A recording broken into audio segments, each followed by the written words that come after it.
हो जब भी दिल की बात, कुछ इस कदर कहा करो कि अपना मकसद तो पूरा हो पर कभी किसी का दिल ना दुखे। तो जो एयरलाइन का स्टाफ था तो उन्होंने कहा वेट प्लीज, वो कहता है जी 118 किलो। तो वो कहता है मैंने आपका वेट नहीं पूछा, मैंने आपको कहा है वेट प्लीज, थोड़ी वेट करो, वो पहले वाले क्लियर हो जाए उसके बाद आप आगे बढ़ना। तो इन द मीन टाइम बात करते करते वो येलो लाइन बनी होती है, वो उससे 1-2 कदम और आगे बढ़ गए। तो मैडम जो थी एयरलाइन की, तो उन्होंने कहा कि आप लिमिट क्रॉस कर रहे हो। कहता मैंने इसमें कौन सी लिमिट क्रॉस की है, आपने मेरे से वेट पूछा, मैंने वेट बता दिया। कहती मैंने ये नहीं कहा आप लिमिट वो क्रॉस कर रहे हो, आप ये येलो लाइन क्रॉस कर रहे हो, आप प्लीज।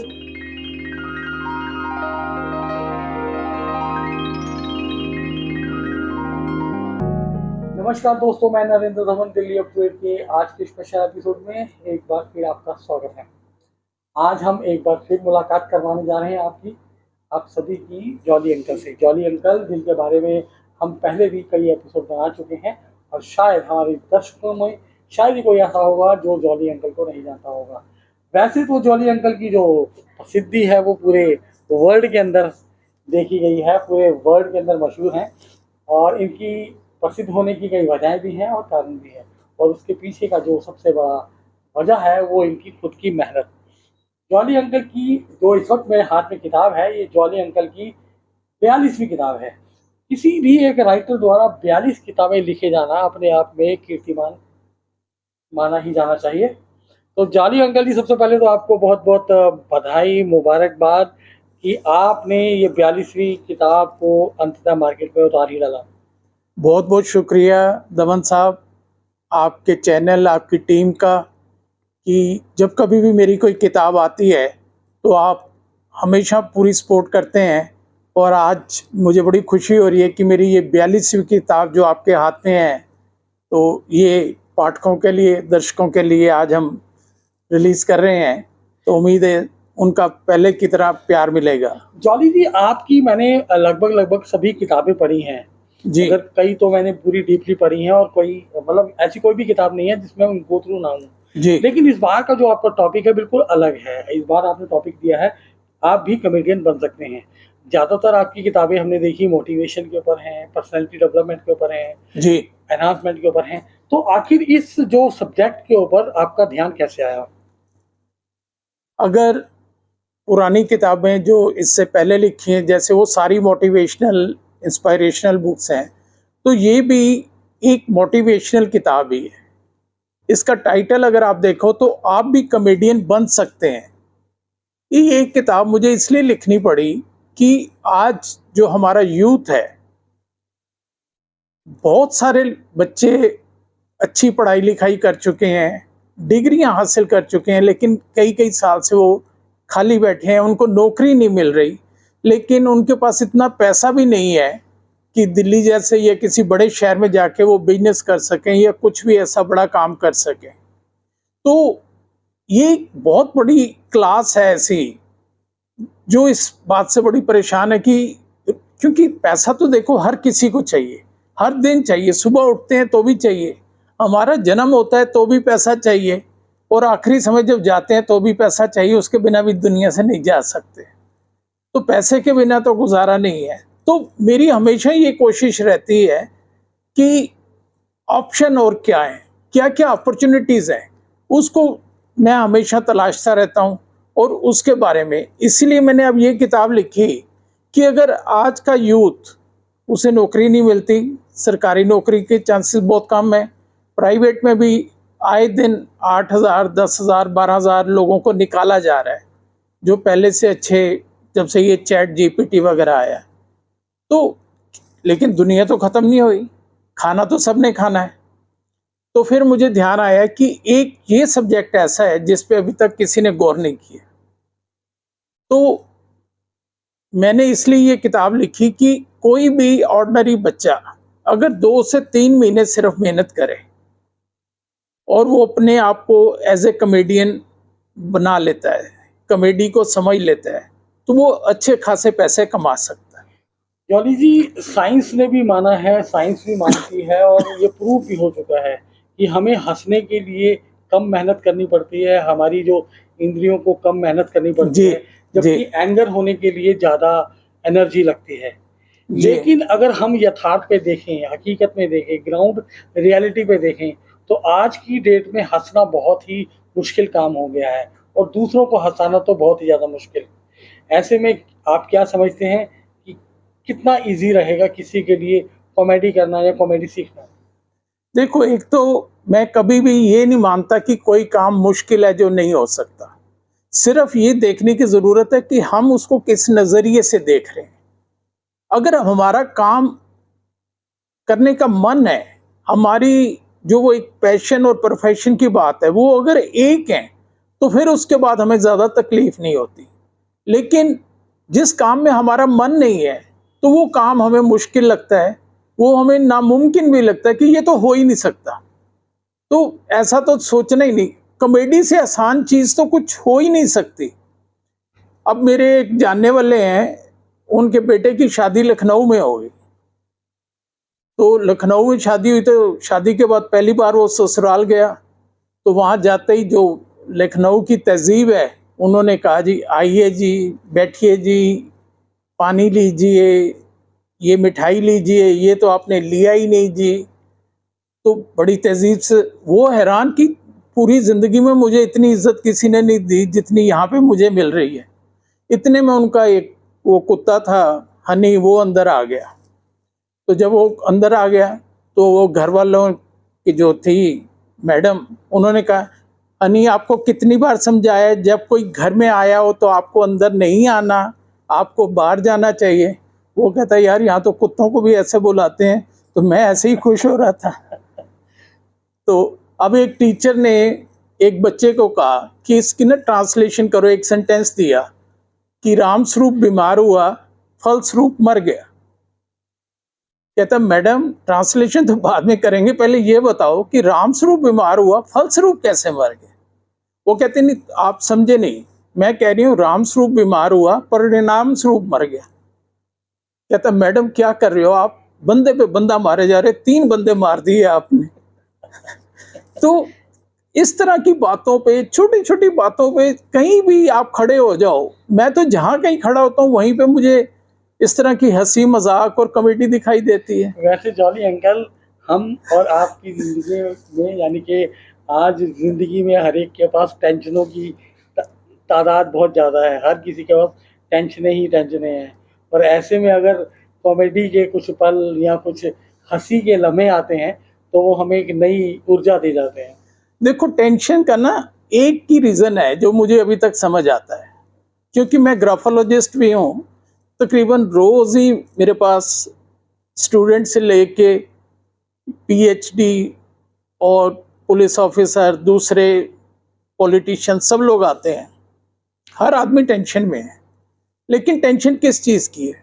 या तो वो पास्ट जो टाइम निकल चुका है जिसका हम कुछ कर नहीं सकते, उसके बारे में सोचते हैं, ओवर थिंकिंग करते हैं, या फ्यूचर जो आने वाला कल है, 6 महीने साल बाद क्या होगा, 2 साल बाद क्या होगा, उसकी चिंता हम आज क्यों करें? हमें प्लानिंग ज़रूर करनी चाहिए, लेकिन उसकी चिंता नहीं करनी चाहिए।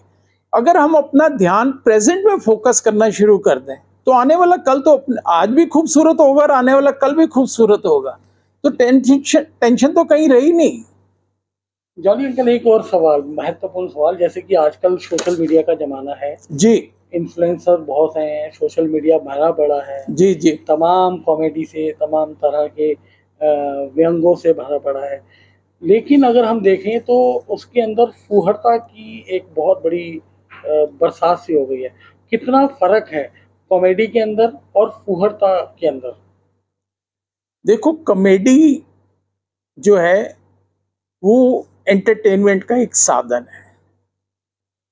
खुशी हमारे पास भी होनी चाहिए और खुशी हम दूसरों में भी बांट सकें। खुशी बांटने का असली पर्पस तभी सर्व होता है कि जो बात, जो खुशी वो पूरे परिवार के साथ शेयर की जा सके। आजकल स्टैंड अप कॉमेडी की कई बार मैं वीडियोस देखता हूँ तो उसमें जहाँ नहीं भी ज़रूरत वहाँ भी गाली गलौज कर रहे हैं। मुझे समझ नहीं आती कि उस गाली से क्या कॉमेडी निकलती है। क्या जो वो स्टैंड अप कॉमेडियन है, क्या उनके फैमिली वाले ये उनका प्रोग्राम देखते होंगे?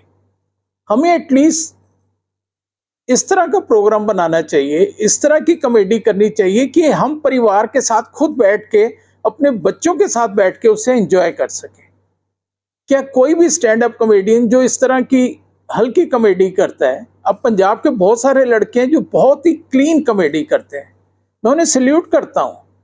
कोई ज़्यादा मेहनत की ज़रूरत नहीं है। और जितनी, अब मैं उस दिन मुझे बाहर जाना था तो मैं एयरपोर्ट पे था, तो वहाँ पे वो लाइन में खड़े थे बोर्डिंग पास लेने के लिए। तो जैसे ही मतलब कि मेरे आगे एक सज्जन थे, तो जो एयरलाइन का स्टाफ था, तो उन्होंने कहा वेट प्लीज़। वो कहता है जी 118 किलो। तो वो कहता है मैंने आपका वेट नहीं पूछा, मैंने आपको कहा है वेट प्लीज़, थोड़ी वेट करो, वो पहले वाले क्लियर हो जाए, उसके बाद आप आगे बढ़ना। तो इन द मीन टाइम बात करते करते वो येलो लाइन बनी होती है, वो उससे 1-2 कदम और आगे बढ़ गए। तो मैडम जो थी एयरलाइन की, तो उन्होंने कहा कि आप लिमिट क्रॉस कर रहे हो। कहता मैंने इसमें कौन सी लिमिट क्रॉस की है, आपने मेरे से वेट पूछा, मैंने वेट बता दिया। कहती मैंने ये नहीं कहा आप लिमिट वो वाली क्रॉस कर रहे हो, आप ये येलो लाइन क्रॉस कर रहे हो, आप प्लीज रुक जाओ।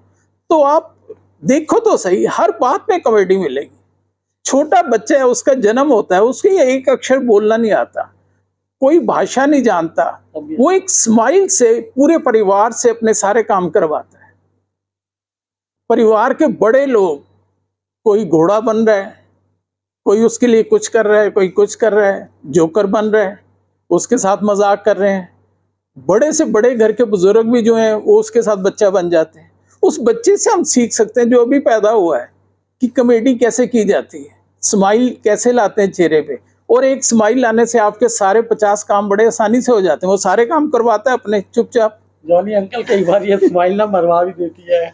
अगर गलत जगह स्माइल आ जाए ना तो ये स्माइल वो आपकी बात बिल्कुल ठीक है। मेरे एक पड़ोसी हैं, उस दिन वो ऑफिस जाने लगे, तो वो 2nd फ्लोर पे रहते हैं। तो नीचे जब वो अपनी गाड़ी के पास जाने लगे, तो पड़ोसन 1-2 घर छोड़ के थी, वहाँ से उसने हाय कह दिया। अब उसने हाय कहा तो इन्होंने भी हाय में बड़े अच्छे से जवाब दिया, और इनकी वाइफ ऊपर से देख रही थी। अब 3 दिन हो गए घर में खाना नहीं मिला उनको। वो हाय जो है ना, बाय बाय बन गई उनकी। वो आपकी बात बिल्कुल ठीक है। तो यानी कि जो जॉनी अंकल द्वारा जो किताब लिखी गई है, हालांकि उसके 15 चैप्टर्स हैं और इन 15 चैप्टर्स को बहुत बाखूबी से इलॉबरेट किया गया है। और जॉनी अंकल की जो किताब है, आप भी कॉमेडियन बन सकते हैं, प्रभात प्रकाशन द्वारा प्रकाशित की गई है। और इस किताब को कैसे आप तक आप खरीद सकते हैं, या ये किताब आप तक कैसे आ सकती है, उसके बारे में बताइए।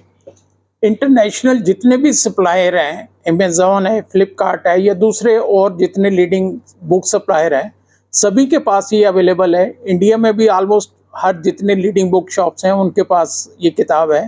प्रभात प्रकाशन से डायरेक्ट भी वो मंगवा सकते हैं, तो कहीं भी कोई दिक्कत नहीं होगी।